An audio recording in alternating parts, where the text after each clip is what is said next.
My lucky number is 13. Bonjour et bienvenue dans 13, le podcast en français consacré à Taylor Swift. Mettez votre chapeau de cow-boy, sortez vos bracelets et suivez-nous dans l'incroyable univers de Taylor. Bonjour à tous et bienvenue dans un nouvel épisode de 13. Bonjour Natacha. Bonjour, comment ça va? Ça va bien et toi? Ça va bien. Je suis très contente de cet épisode d'aujourd'hui puisque on a commencé à aborder le sujet dans notre 3e épisode quand on a parlé d'une chanson en particulier. Aujourd'hui, on va rentrer vraiment dans la généralité du sujet de la piste 5. Yes, la fameuse. On va essayer de reprendre les chansons de manière chronologique. Au début de sa carrière, Taylor Swift mettait des chansons les plus personnelles, les plus proches, on va dire, de ce qu'elle ressentait émotionnellement sur la piste 5, donc la 5e place sur l'album. Et puis, au fur et à mesure, les fans s'en sont rendus compte. Et du coup, voilà, c'est une piste qui est très attendue chez les fans au fur et à mesure des sorties d'albums. Certaines personnes n'attendent presque que cette chanson. Voilà, on va faire un petit tour d'horizon sur ces chansons. On va essayer de voir de quoi elles parlent. On va essayer de trouver des petits fun facts. Enfin voilà, on va faire un pot pourri, comme on dit. Ok, d'accord. J'espère que ce sera pas pourri quand même, mais voilà. Donc, je te propose qu'on commence par le début de notre pot, qui est la chanson Cold As You, qui est la piste 5 sur le tout premier album de Taylor Swift, qui s'intitule Taylor Swift. Il faut savoir que donc on est donc en 2006, c'est son tout premier album. Elle a 17 ans et à l'époque, déjà à ce moment-là, elle dit au magazine Rolling Stones que c'est sa chanson préférée de l'album, celle-ci. Ah ouais. Donc on a un tout petit début d'indice qui nous dit que la piste 5 a une place particulière.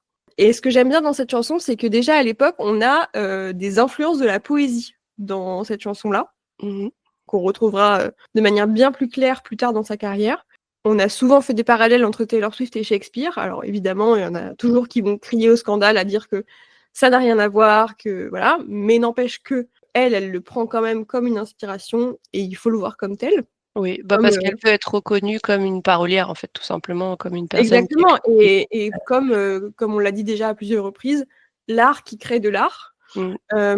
Et donc, en fait, il y a ce poème de Shakespeare qui est assez connu, où il compare son amour à une journée ensoleillée, alors qu'elle, dans Cold As You, elle compare son amoureux, puisqu'en fait, c'est de ça qu'il s'agit. Hein, cette chanson, c'est une chanson sur un amoureux qui n'est pas disponible émotionnellement, on va dire. Là, pour le coup, elle le compare à une journée pluvieuse. Ah, pas terrible. Du coup, est beaucoup moins fun. Et donc, dès le premier album, on voit que donc, Taylor compare cet amoureux à une journée pluvieuse. Et en fait, ce sera une métaphore qui sera hyper récurrente dans sa discographie. Je pense qu'on en parlera dans un prochain épisode. Mais les métaphores liées à la pluie démarrent dès cet album-là. Et moi, ce que je voulais noter, ce qui est quand même assez rigolo, c'est que donc elle dit en gros dans cette chanson qu'elle n'a jamais rien connu d'aussi froid que celui à qui elle s'adresse, tout en considérant qu'à l'époque, elle habitait à Reading en Pennsylvanie, où la température moyenne annuelle est de 11 degrés Celsius. Voilà. C'est quand même plutôt froid, donc si elle n'a jamais rien connu d'aussi froid, c'est que vraiment, ce monsieur, il était froid. Voilà. Et évidemment, c'est une chanson où on a cette fameuse thématique de Taylor qui aime quelqu'un qui ne l'aime pas en retour. Et ça, c'est aussi une thématique hyper récurrente dans sa discographie. Donc on voit quand même que cette chanson, elle pose un peu les bases de plein de choses qui seront ensuite récurrentes dans sa discographie. Moi, je la connais très peu, cette chanson, parce que je connais volontairement très peu ses premiers albums. J'attends la Taylor's version pour pouvoir vraiment le poncer à fond. Il faut que tu le sortes, Taylor. Ça, on ne demande que ça. Mais je trouve que c'est vraiment un album qui mérite d'être creusé. Je vais enchaîner avec la chanson White Horse de Fearless. Ouais, moi aussi, cœur avec les mains. C'est vraiment, je trouve, une des chansons les plus Taylor Swiftesques. Si on devait en prendre une par album qui reprend tous les codes de Taylor Swift, pour moi, c'est celle-ci. Vraiment, elle est extrêmement bien faite. Et quand on pense qu'elle était très très jeune quand elle a écrit cette chanson, moi, à chaque fois, je repense à moi au même âge et je me dis, oui, on n'était pas du tout au même endroit. Elle et moi. Donc White Horse, elle vient vraiment casser l'ambiance de conte de fées qui est omniprésent sur l'album Fearless. Elle parle au prince charmant qui en fait était un vilain crapaud. Cette chanson va lui permettre de faire vraiment le deuil de cette relation qui était complètement illégale et d'avancer vers autre chose.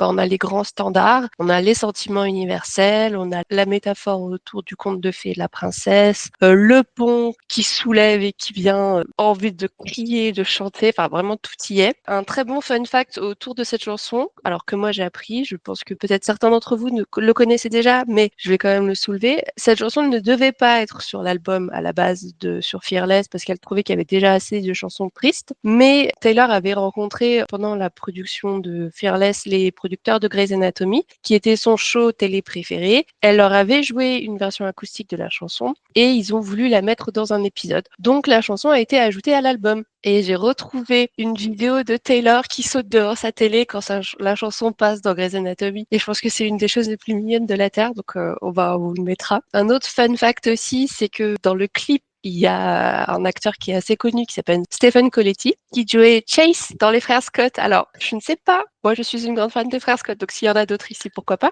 Mais c'est la deuxième personne du casting qu'on retrouve dans les clips de Taylor, puisqu'il y avait aussi Tyler Hilton qui avait joué dans Teardrops on My Guitar. Et Tyler et Taylor sont très amis. Donc perso, je rêve d'un duo entre les deux dans un futur album country. Voilà, c'est la fin de l'aparté. Ouais, je suis trop fan. J'en rêve, franchement, je pense que ça fait partie des choses qui m'animent la nuit. Sur cette chanson aussi, ce qui est très intéressant de savoir, c'est que c'est une chanson qui avait été écrite, enfin, qui est écrite avec, en collaboration avec Liz Rose. Et les deux avaient gagné un Grammy pour la meilleure chanson country en 2010. Et Liz Rose, c'est aussi une personne avec qui elle a écrit une autre piste 5 dont on va parler plus tard. Donc c'est quelqu'un avec qui on fait des très belles collaborations. Ouais, c'est quelqu'un avec qui elle a beaucoup collaboré au début de sa carrière. Hein, donc, on la retrouve dans pas mal de chansons. Écoute, tu parlais tout à l'heure d'un vilain crapaud, donc je te propose qu'on enchaîne avec Dear John. Eh ben allons-y. Qui est la piste 5 de l'album Speak Now. Alors c'est une des rares chansons dans laquelle Taylor nomme celui à laquelle elle s'adresse, hein, donc il y a quand même peu de doute sur le fait que ce soit John Mayer. Mais vous l'aurez compris, dans ce podcast, on n'a pas vraiment envie de prendre le parti de pointer du doigt quelle chanson est à propos de qui, parce que en tout cas, nous, on estime que la richesse des paroles de Taylor et la richesse de sa discographie ne se limite pas qu'à ses amoureux. J'aime bien voir ces amoureux comme des muses, en fait, qui ont inspiré quelque chose. Et effectivement, au-delà du côté gossip et de la relation qui s'est passée, etc., je trouve que ce qui est intéressant, c'est de voir avec chaque amoureux comment ils l'ont inspiré, quel impact ça a eu sur sa musique. Après, franchement, on n'est pas là pour débattre sur sa vie amoureuse, elle fait bien comme elle a envie. J'aime bien considérer la personne comme vraiment étant une muse. Et on verra d'ailleurs que John Mayer, il a eu énormément d'impact sur son écriture et pas que pendant Speak Now, c'est quelque chose qui a traversé toute la carrière. Ouais, tout à fait. Et en fait, évidemment que le fait de savoir de qui parle la chanson, ça va donner une clé supplémentaire pour comprendre les différentes couches de la chanson. Malgré tout, on n'a pas besoin de savoir tout ça pour apprécier la musique. Et donc, c'est vraiment de ça que nous, on veut parler dans notre podcast de manière générale. Donc, revenons-en à Dear John. Pour ceux qui ne sauraient pas, en fait, en anglais, une Dear John letter, c'est un terme qui est employé à peu près depuis la Seconde Guerre mondiale pour désigner en fait une lettre de rupture qu'on envoie, généralement que la femme envoie à son mari. Voilà, c'est un truc qui a démarré un peu au moment de la Seconde Guerre mondiale, quand les hommes étaient partis au front et les femmes du coup rencontraient quelqu'un d'autre et envoyaient une lettre à leur amoureux parti au front pour lui dire cher John, au fait, je te quitte. C'est devenu un terme usuel. Une Dear John letter, c'est une lettre qui s'adresse à quelqu'un, enfin avec qui on est en train de rompre. Et ce qui est intéressant aussi, c'est que là, on retrouve deux thèmes aussi qui sont vraiment hyper communs dans la discographie de Taylor, qui sont le combat et les relations amoureuses. Tout à fait. Et ce sera très probablement, même sans doute, le sujet d'un autre épisode parce que c'est quelque chose qu'on retrouve très fréquemment et qui est passionnant, je trouve. Mais donc, effectivement, il y a quand même très peu de doute à ce moment-là dans sa carrière que la chanson soit à propos de John Mayer. D'ailleurs, une grande partie de cet album Speak Now s'adresse à lui et elle inclut en fait dans cette chanson des riffs de guitare qui sont un peu typiques de ce qu'on peut trouver dans les chansons de John Mayer pour ceux qui connaissent un peu sa musique et qui pour le coup n'est pas du tout commun chez Taylor. Là, ça donne un nouvel indice. Cela dit, elle a jamais confirmé qu'il s'agissait de lui et quand lui, il a donné une interview dans laquelle il a dit qu'il se sentait humilié dans la chanson, elle a répondu en disant « Il est bien présomptueux de penser que ça s'adresse à lui, j'ai jamais dit que c'était lui ». Un peu plus tard, il a écrit une chanson qui s'appelle Paper Doll, qui manifestement serait à propos de Taylor Swift et serait une réponse à cette chanson. Il faut aussi noter que Dear John, c'est la chanson la plus longue de Speak Now, aussi bien dans l'album original, on va dire, que dans la Taylor's version. D'ailleurs, dans la Taylor's version, elle est 2 secondes plus longue. La chanson, elle est parue quelques mois aussi après le film Dear John, qui était d'ailleurs adapté du roman Dear John de Nicholas Sparks. Comme quoi, voilà, Ça pour vous dire que c'est un terme qui est un truc assez usuel et donc ça peut être simplement une Dear John letter, une lettre qui s'adresse à quelqu'un. D'ailleurs, Taylor, elle a elle-même dit que Speak Now, c'est un album qui est globalement plein de chansons qui sont en fait des choses qu'elle aurait voulu dire à des gens et qu'elle a jamais dit. Et donc au lieu de leur dire en face, elle le dit en chanson. Je te propose qu'on enchaîne ensuite avec All Too Well, qui est Oui, devenue excellente. la chanson emblématique du catalogue de Taylor. Tu parlais tout à l'heure de dire si on devait retenir une chanson pour représenter Fearless. Moi, j'ai envie de te dire, si on devait trouver une chanson pour représenter Taylor Swift, pour moi, ce serait celle-ci. Voilà, c'est dit. Et notamment, depuis qu'elle a sorti en 2021 la version de 10 minutes, c'est devenu un hymne. C'est devenu je pense que ça a pris toute une autre dimension, cette chanson. Exactement. Et elle l'a dit d'ailleurs, hein, elle a dit que c'était une chanson qu'au départ, elle avait même du mal à chanter en live parce qu'il y avait trop d'émotions, c'était trop dur pour elle, etc. Et en fait, maintenant, c'est devenu un truc hyper joyeux, hyper cathartique, une espèce de thérapie en 10 minutes. C'est incroyable. Donc, Ce moment dans le concert est absolument incroyable. Exactement. Et je crois que les fans ont vraiment transformé cette chanson-là pour elle. Et c'est ça qui est chouette, c'est que elle écrit des trucs qui lui sont hyper personnels. Et après, une fois que c'est dehors, et ben en fait, la chanson, elle a une autre vie, quoi. All Too Well, c'est vraiment ça. C'est la toute première chanson qu'elle a écrite pour l'album Red et qu'elle a écrite, on le sait maintenant, pendant les répétitions du Speak Now Tour et où elle a écrit justement à la base cette version qui faisait 10 minutes, qu'elle a écrit avec Liz Rose notamment, on en parlait tout à l'heure, et qui finalement a été réduite à une version beaucoup plus courte qui faisait quand même 5 minutes 28. C'était déjà un beau bébé. Déjà une et puis, à force que les fans la harcèlent pour avoir la version de 10 minutes parce qu'on savait qu'elle existait, c'est à ce moment-là qu'elle a décidé de la sortir lorsqu'elle a réédité Red en 2021. Et c'est vraiment avec cette chanson-là qu'elle s'est rendue compte qu'elle mettait une chanson très personnelle, très vulnérable en piste 5. En piste 5. Énormément de choses à dire sur cette chanson. Elle est évidemment extrêmement bien écrite. Pour en parler un petit peu, pour faire un petit portrait rapidement sur la chanson, je pense qu'il faudrait un épisode entier pour cette chanson. Je suis entièrement d'accord. Je pense que c'est une chanson qui mériterait un épisode entier. On dit ça, on dit rien. Voilà. Si vous ne connaissez pas cette chanson, eh ben, allez l'écouter. C'est l'histoire d'un cœur brisé et qui nous raconte comment son cœur s'est brisé et comment les souvenirs peuvent vous hanter pendant très longtemps, que ce soit les endroits, la température dehors, les chansons qui passent. C'est encore une fois quelque chose de très universel. C'est pour ça aussi que cette chanson, elle plaît et elle fonctionne autant auprès des Swifties parce que des cœurs brisés, il y en a eu plein. Ouais, et c'est une chanson qui parle aussi de à quel point une rupture, c'est jamais à part égale, dans le sens où il y en a toujours un qui est plus malheureux que l'autre à la fin. Et ça, encore une fois, je pense que c'est quelque chose qui est très universel.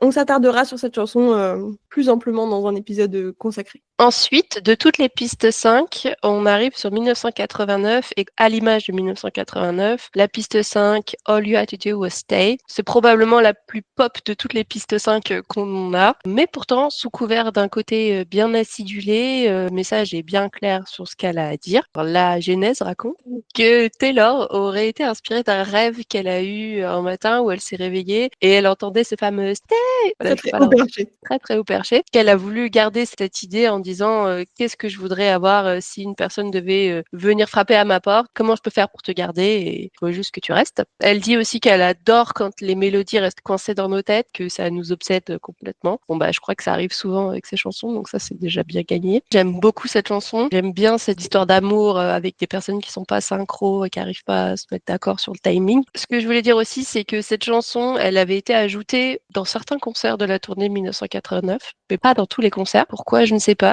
À l'époque, si elle avait une setlist qui était mouvante et qu'elle pouvait à son gré modifier des choses. Voilà, j'ai trouvé ça assez surprenant. Si elle faisait une tournée de cet album-là, j'imagine qu'elle devait chanter un maximum des chansons de cet album-là. Je sais pas, c'est pas forcément une chanson que j'affectionne vraiment, enfin, dans le sens où c'est pas un skip pour moi, mais c'est pas non plus ma préférée. Ouais. Moi, je l'aime beaucoup. Je trouve qu'elle est hyper catchy. C'est vraiment, comme tout l'album globalement sur 1989, elle reste bien en tête et elle est hyper entraînante. Donc moi, je l'aime bien. Mais c'est vrai que elle détonne un peu par rapport à toutes les autres pistes 5 et notamment sur l'album 1989 où a posteriori, moi j'aurais plutôt mis Clean en piste 5 que celle-ci. Ouais, je suis d'accord. C'est surprenant, mais ça doit être quelque chose auquel elle a réfléchi. Oui, je doute qu'elle ne réfléchisse pas à ce genre de choses. Et finalement, elle est aussi là pour moi parce qu'elle est assez emblématique. Justement, tu parlais de cette question de timing et de cette relation qui ne marche pas parce que les deux personnes sont pas synchro. L'inspiration de cet album l'album, de cette relation qui n'a pas fonctionné, c'est peut-être aussi un sujet sous-jacent chez eux, du timing qui n'a pas fait que les choses ne se sont pas bien faites. Sûrement pour ça qu'elle a arbitré ça, mais c'est vrai que c'est surprenant. Je pense aussi que jusqu'à présent, on a quand même beaucoup de chansons en piste 5 qui sont liées à des relations amoureuses et Clean ne l'est pas vraiment. En tout cas, Clean ne l'est pas entièrement. Donc peut-être que le choix, il est là aussi de dire, à ce moment-là de sa carrière, en tout cas, hein, on parle pas encore du futur, à ce moment-là, peut-être qu'elle se dit, comme Clean n'est pas que au sujet d'une relation amoureuse, peut-être que je continue cette logique-là. Voilà. Oui, et puis c'est vrai que la chanson traite plutôt de la relation, alors que Clean parle plus de sa relation, enfin de son ressenti à elle vis-à-vis de la rupture et de tout ce qui s'est passé. Mais je reste d'accord avec toi que pour moi, Clean est plus vulnérable que celle-ci. Complètement. La prochaine chanson dont on parle, c'est Delicate, qui est donc sur l'album Reputation. On est à la 6e piste 5 de la carrière de Taylor. Et c'est la première fois qu'elle nous parle non pas de la fin d'une relation, mais du début d'une relation. Une beauté, cette chanson. J'adore cette chanson, j'adore cet album, je pense que je vais le dire à chaque épisode, voilà. Et en fait, pour moi, elle arrive à ce moment-là de l'album, parce que, encore une fois, il faut considérer l'album dans son ensemble. C'est le cas pour Reputation, mais c'est le cas pour tous ses albums. Hein. Elle les voit vraiment comme un ensemble et il ne faut pas regarder juste chanson par chanson, il faut aussi voir quelle histoire elle nous raconte à travers l'album. Et on est sur un début d'album, sur 4 premières chansons très punchy, allez tous vous faire foutre, très... j'en ai rien à faire de ma réputation et de ce que les gens pensent de moi, jusqu'à Delicate, où là, c'est le moment où elle s'arrête et elle se dit « Attends, là, je suis en train de rencontrer quelqu'un qui me plaît, et comment on fait si ma réputation vient affecter cette relation ?» D'ailleurs, sa voix au tout début de la chanson vient complètement stopper le rythme qui a été lancé jusqu'à présent, quoi. Oui, et qui va d'ailleurs très bien avec la thématique de la chanson. Je trouve le clip aussi assez extraordinaire. Si vous l'avez pas vu, en gros, dans le clip au tout début sur Taylor, qui est cette nana hyper connue, suivie partout, avec des gardes du corps dans tous les sens, et tout d'un coup, on lui donne un papier et elle devient invisible. Et là, elle se met à faire tout ce qu'elle veut, à danser n'importe comment. Elle a souvent été critiquée, Taylor, pour la façon dont elle dansait aux soirées de remise de prix, etc. Donc elle en joue. Elle fait des grimaces, elle court, elle danse sous la pluie, puisque c'est encore une fois quelque chose qu'elle adore faire. Il y a plein de petits easter eggs par-ci par-là dans le clip. C'est vraiment le reflet de qu'est-ce qu'on fait une fois que ma réputation est établie et que il faut juste que je sois moi-même, et qu'est-ce que ça donne en fait. Et donc du coup, ce qui est intéressant, c'est de le remettre dans le contexte d'une relation naissante où justement elle peut se permettre d'être elle-même aussi. Ouais, parce que c'est une page blanche. Elle peut se permettre justement d'oublier sa réputation, d'oublier tout ce que les gens disent sur elle, se réinventer, mais se réinventer en étant elle-même. Et du coup, on est tout à fait dans la thématique de la chanson vulnérable, puisque qu'est-ce que ça donne quand je suis moi-même et que tu te fies pas à la réputation que j'ai, quoi. Oui, c'est un moment du concert aussi que j'aime beaucoup. À chaque fois qu'elle marche sur scène et qu'elle casse, entre guillemets, ce plafond de verre à la fin. Et je trouve ça vraiment très poétique parce que ce plafond de verre, justement, il est censé être délicat, il est censé être l'image de sa réputation et elle saute dessus et elle casse tout et c'est très beau. Ouais, et quand elle la chantait aussi dans le Reputation Tour, elle la chante en étant en l'air au-dessus de la scène dans le squelette d'un serpent. Et donc, c'est aussi quelque chose qui est fragile. Délicat. On arrive ensuite dans l'album Lover avec The Archer. C'est une collaboration entre Jack et Taylor. Il y a un énorme clin d'œil à son signe astrologique qui est le Sagittaire, dont le symbole est forcément l'archer. Donc qui monte vers le ciel et qui va tirer les flèches. J'ai beaucoup à dire sur la partie astrologique, mais là n'est pas le moment. Mais c'est aussi une réflexion aussi autour du personnage de Cupidon qui va jeter les flèches pour l'amour et qui va distribuer de l'amour autour de soi. Mais surtout, je trouve qu'on y retrouve beaucoup de codes qui vont venir alimenter un sujet qui est ultra présent dans Lover, qui est l'anxiété, les questions qui arrivent sur la relation et sur le couple, avec énormément de répétitions, comme on peut le voir dans d'autres chansons qu'elle a écrites. C'est une chanson qui, en termes de mélodie, monte très progressivement. On commence vraiment avec quelque chose de très calme. Et en fait, j'ai l'impression que ça illustre bien l'anxiété qui, au fur et à mesure, commence tout doucement comme une tache de fond et qui, au final, chaque jour, se fait de plus en plus grand au fur et à mesure que les doutes apparaissent. On y retrouve bien sûr le champ lexical du combat, en parallèle à celui de l'amour. Donc on voit que les deux sont extrêmement liés dans sa vie. Elle parle de sa relation à la célébrité, célébrité. Elle parle de ceux qui arrivent à tenir le coup face à sa célébrité, justement, ceux qui arrivent à rester, ceux qui n'y arrivent pas. Et elle répète tout le temps cette phrase qui pourrait rester, comme si elle avait besoin vraiment de trouver une réponse à cette question à laquelle personne ne répond. C'est une chanson qui a été au départ dans le set de l'album Lover sur l'Eras Tour, puis qui a été retirée à Paris avec l'ajout de l'album TCPD, que nous n'avons pas vu, mais qui est dans le film. Ouais, exactement. Pour moi, elle a été retirée pour plusieurs raisons. Même si j'aime bien cette chanson, je pense que c'était un moment qui était beaucoup plus calme dans le concert. Donc peut-être que c'était aussi permettre d'avoir un rythme plus soutenu en la supprimant. Pour moi, il y avait peut-être aussi le fait que, comme tu dis, c'est une chanson qui aborde des sujets un peu complexes et donc peut-être que la chanter devant un public international qui du coup ne comprend peut-être pas tous les rouages de la langue anglaise, de ce qu'elle explique dans cette chanson, peut-être que du coup l'impact n'est pas le même. Ouais, c'est possible. Par rapport à la setlist qui avait été choisie sur l'album Lover, elle faisait un peu cloche, mais un petit peu quand même.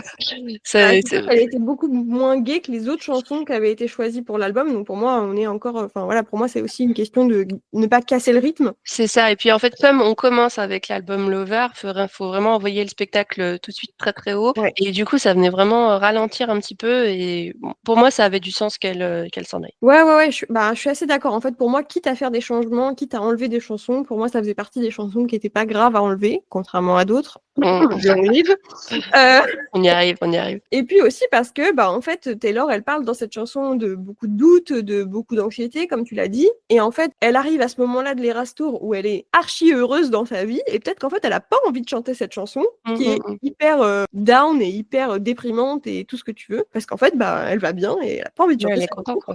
Ouais, je suis d'accord. Ce qui est très très beau, et je trouve que c'est on appelle ça un easter egg dans un easter egg, c'est que la petite danse de Travis quand il met un touchdown ou whatever, comme on appelle ça, c'est qu'il fait justement ce signe comme ça de tirer l'arc et d'envoyer la flèche.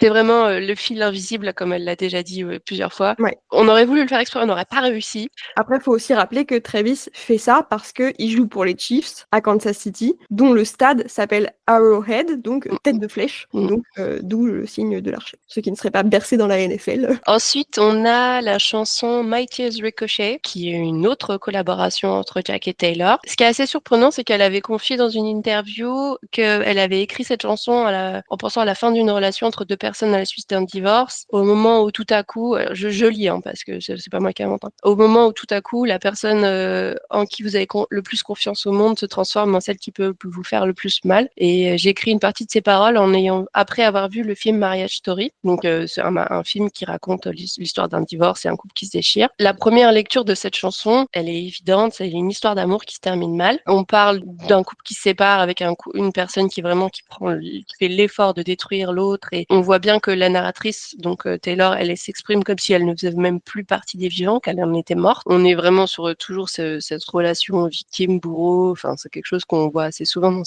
ces chansons. On a toujours cette histoire de deuil, de pardonner les choses, donc ça c'est vraiment des thèmes qui sont centraux chez Taylor. Effectivement, il y a cette première lecture qui est très facile à faire, mais nous ne nous arrêtons jamais à la première lecture. Comme souvent dans les chansons de Taylor, il y a un deuxième niveau de lecture sur lequel on va s'arrêter 2 secondes. En fait, Taylor met en scène sa propre mort et elle s'adresse à la personne qui l'aurait poussée dans la tombe, cette personne à qui elle avait donné un rôle très important et qui l'a trahi. Alors, on en reparlera forcément des détails, des tenants, des aboutissants, mais il s'agit a priori de Scott Borchetta, qu'il avait découverte et qu'il a lancée au début de sa carrière, pour qui elle avait énormément de confiance et d'affection. Et on va dire la querelle avec des guillemets, avec Big Machine Records. Elle fait aucun doute quand on voit, quand elle parle par exemple de mélodie volée. Enfin voilà, c'est vraiment quelque chose qu'on peut, si on a une lecture attentive du texte, retrouver. On comprend aussi beaucoup la rancœur et la tristesse de Taylor vis-à-vis de cette trahison. Ouais, d'ailleurs, j'avais lu une théorie comme quoi, en fait, dans la toute dernière partie de la chanson, dans le tout dernier couplet, en fait, il y aurait une ligne en référence à chaque album volé. On vous le mettra peut-être sur Instagram, ça, parce que c'est pas forcément facile à dire en audio où vous ne voyez pas, enfin, vous avez pas l'image qui va avec, mais on vous le mettra sur Insta parce que c'est une théorie qui est assez intéressante, qui, à mon avis, peut être vraie. C'est plausible. On enchaîne du coup avec la chanson qui s'appelle Tolerate It, qui est donc sur Evermore, donc qui est le deuxième album qu'elle a sorti pendant le confinement. Ensuite, donc il y avait Folklore et Evermore. C'est une chanson qui, pour moi, est assez, pareil, emblématique de l'album, dans le sens où c'est également, a priori, une chanson qui est inspirée de faits fictifs, même si, bon, on a quand même compris depuis que les faits fictifs, ils ont bon dos. C'est une chanson qui parle d'une relation qui serait pas égalitaire, où il y en a un qui cherche sans cesse la validation de l'autre, alors que l'autre tolère à peine la personne. Taylor, elle a dit que c'était inspiré du roman Rebecca de Daphné du Maurier, donc un roman de 1938. Mais bon, on peut forcément se demander s'il n'y a pas un peu un écho à la vie personnelle de Taylor. Encore une fois, on n'est pas forcément là pour parler de ça, mais c'est toujours intéressant de voir qu'il y a plusieurs niveaux de lecture dans ces chansons. Ça fait partie des chansons qui ont été retirées de la setlist de l'Eras Tour entre la partie américaine et la partie européenne. À mon grand regret, je l'avoue, j'aime beaucoup cette chanson et j'aimais beaucoup la scénographie qu'elle est avec, où il y avait cette longue table entre les deux personnages et où en fait elle grimpe sur la table, elle envoie tout péter, elle balance tout comme un chat qui balancerait les verres de la table. Et en fait, l'autre en face ne réagit pas et s'en fout, il la tolère à peine. Je trouve cette chanson hyper puissante. Ouais. Le pont est incroyable. Enfin, encore une fois, il y a plein de niveaux de lecture dans cette chanson. Voilà, je trouve qu'elle est vraiment hyper puissante. Elle est très belle, je suis d'accord avec toi. C'est vrai que c'est une chanson qui est très triste aussi parce que le sentiment d'être toléré juste par une personne et encore plus par potentiellement la personne pour qui on a le plus d'affection, etc., c'est vraiment horrible, presque. Oui. J'espère que vous n'êtes pas concernés, que vous ne vous identifiez pas. Vous ne vous identifiez pas. N'hésitez pas à nous en parler, on peut faire un groupe de soutien. Moi, j'étais pas gênée qu'elle l'enlève de la tournée, parce que même si j'aime beaucoup cette chanson, je trouvais que sur scène, surtout à l'époque où il y avait 2 sets différents entre Folklore et Evermore, je trouvais que c'était quand même un peu mou du genou. Pour moi, le fait d'avoir collé les 2 sets Folklore et Evermore et d'en avoir fait qu'un seul, ça a beaucoup de sens. Alors, je suis d'accord que d'un point de vue rythme, c'est sûr que c'était peut-être un bon moyen de moins casser le rythme, mais quand même, je l'aime bien. Tu peux la retrouver sur Disney+. Voilà, exactement.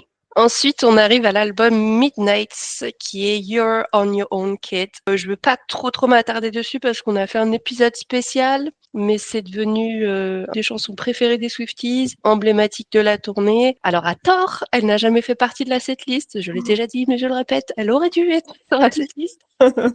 Elle l'a chantée beaucoup de fois en set acoustique. Elle l'a même rechantée très récemment là. Donc on est à peu près un total de 11 fois, je crois. Je vous invite à écouter l'épisode spécial sur cette chanson pour voir ce que nous avons à dire, à quel point on l'aime. Exactement, c'était notre 3e épisode et je trouve que ça valait le coup de faire un épisode en entier sur cette chanson parce qu'il y a beaucoup de choses à dire et ça aurait été dommage de la balayer seulement en parlant aujourd'hui. D'ailleurs, il est possible que d'autres chansons qui sont dans cette liste pourront être étudiées plus tard. Oui, c'est sûr. D'ailleurs, ça me donne une excellente transition puisque la piste 5 de TTPD, c'est So Long London. Et quand je préparais cet épisode et que je regardais un peu l'histoire de la chanson et qu'est-ce que je pouvais dire à ce sujet, plus je travaillais, plus je me disais, mais en fait, il faudrait faire un épisode en entier sur So Long London. Donc, ce sera sûrement le cas. Je suis d'accord. C'est la 2e fois dans sa carrière que Taylor Swift met London dans le titre d'une chanson. La première fois, c'était avec London Boy sur Lover. Et donc, en fait, ce sont pour moi 2 chansons qui se répondent, qui, a priori, parlent de la même personne, mais qui aussi parlent de la ville de Londres et du fait, encore une fois, de ce thème hyper récurrent de j'assimile une personne à un endroit et donc je ne me sens plus chez moi à cet endroit-là depuis que la relation est terminée. On est quand même sur So Long London dans une chanson hyper brute pour moi, à cœur ouvert, où elle parle de cette relation qui se termine et de ce qu'elle ressent et du fait qu'en fait elle se sent très très triste. Pour moi, c'est une chanson qui est hyper triste. C'est vraiment la chanson qui est l'archétype de ce sentiment de je me sens plus au bon endroit. Moi, ce que je trouve très intéressant, c'est justement ce so long, qui est en fait une expression en anglais quand on dit so long, c'est-à-dire que vive ou à bientôt ou ce genre de choses. C'est vraiment avec une histoire de, on regarde le passé du temps, so long London, et ben en fait on voit vraiment qu'elle met ça derrière elle. Ouais. Et qu'elle avance et du coup elle en reparle. Et ce qui est aussi très intéressant, c'est que du coup potentiellement dans les muses qui auraient inspiré le dernier album Torture Poet Department, il y aurait 2 londoniens. Donc je pense que elle avait sa dose là. Voilà, elle a dit j'en ai fini avec les British, maintenant je consomme local. Exactement. C'est peut-être le geste le plus écolo qu'elle aura fait de l'année. Ouais, d'ailleurs, on a effectivement dans les paroles, alors encore une fois, je pense qu'il faudrait qu'on s'y attarde dans un épisode en entier, mais on a des paroles dans un premier couplet avec des références hyper british, et ensuite, dans le 2e couplet, des références à un partenaire qui souffre de dépression. Donc bon, si on connaît un peu la vie personnelle de Taylor, on n'a pas trop de mal à comprendre de qui parle la chanson. Je trouve qu'en fait, notamment dans la première partie de la chanson, il y a plein de petites références très british et qui sont du coup hyper riches, qui mériteraient qu'on s'y attarde. Effectivement. Moi, je vais enchaîner avec notre dernière piste 5, qui est techniquement pas une piste 5, mais si on devait prendre The Anthology comme un deuxième album, bah, ce serait la piste 5. C'est How Did It End? Elle a été écrite avec Aaron Dessner et Taylor Swift. Et c'est vraiment une étude post-mortem, donc une autopsie d'une relation qui s'est terminée pour déterminer les causes de la mort de leur amour et ce qui est vraiment ce à quoi on s'attendait qu'allait être l'album. On pensait que ça allait être qu'un album qui allait parler de leur amour qui est mort, etc. En fait, pas du tout. On s'était tous plantés. Mais bon, c'est très bien. Et elle explique qu'en fait, ces deux personnes-là, elles étaient incompatibles dès le départ. Elles sont tombées amoureuses, mais qu'en fait, elles pouvaient pas s'aimer correctement et que elle a tout essayé. Taylor, elle a tout essayé pour faire revivre leur amour et leur couple. On retrouve ce champ lexical de la mort, de la maladie. Et c'est une chanson qui est peut-être la partie 3 de deux autres chansons de Taylor Swift qui sont You're Losing Me et So Long London. Donc ce serait vraiment un triptyque. En fait, il faudrait peut-être même les étudier tous les trois ensemble. En fait, on voit aussi cette analogie du cirque qui est très très présente dans l'album TTPD, où en fait elle nous appelle, elle nous dit allez venez regarder avec moi, avec ce petit côté intrusif et malsain pour venir voir cette relation qui meurt, comme si c'était un peu un spectacle. Et elle a souvent expliqué que elle trouvait que le public de manière générale avait un appétit pour tout ce qui se passait sur sa vie à elle. Du coup, qui a fait quoi, pourquoi ça n'a pas marché. Et ben voilà, en fait, elle disait, je suis plus maître de ce qui m'arrive. Le public a faim de ragot. Je pense que ça doit être très difficile d'avoir cette célébrité et d'avoir une rupture après autant de temps en couple. Et ça doit être déjà, c'est difficile pour des gens qui ne sont pas célèbres, mais encore plus pour des gens qui sont célèbres et qui sont scrutés par des milliers de caméras et des milliers de personnes qui veulent absolument tout savoir. Enfin, je trouve que c'est une chanson qui est très très belle, qui est bouleversante même de douleur. Ouais, je crois que c'est une chanson qui, en plus, comme tu dis, parle vraiment de ce truc où tout le monde avait son opinion sur leur couple, tout le monde avait son opinion sur leur rupture, et apparemment tout le monde avait aussi son opinion sur pourquoi la rupture a eu lieu. Alors qu'elle-même, finalement, dans cette chanson, s'interroge sur le pourquoi, donc on voit que c'est pas forcément... C'est la dernière question qu'elle se pose. Elle se dit, bah en fait, je ne sais même pas pourquoi ça a fini. Ouais. Et ce qui est horrible d'ailleurs, parce que quand tu es à la fin d'une relation et que tu même pas capable de dire quelles sont les causes de la... Ouais, c'est juste une accumulation de plein de petites circonstances, et en effet, le regard du public est là. L'omniprésence même du public est probablement un facteur de cette rupture. J'espère qu'on vous a pas plombé là. Ah, c'est clair.